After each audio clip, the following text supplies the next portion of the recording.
A broken spirit isn't the end. It's often the beginning of becoming whole again. Sometimes life presses so hard that we fracture in places we never thought possible. Yet those fractures are often where God's light enters most clearly.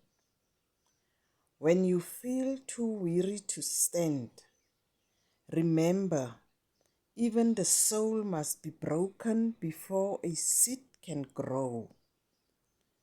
Your pain is not proof of your weakness. It's evidence that your heart still cares, still reaches out, and still hopes. Let your brokenness teach you compassion. Let it slow you down to hear the quiet voice of grace. Healing doesn't erase the scars. It turns them into testimonies. Yes,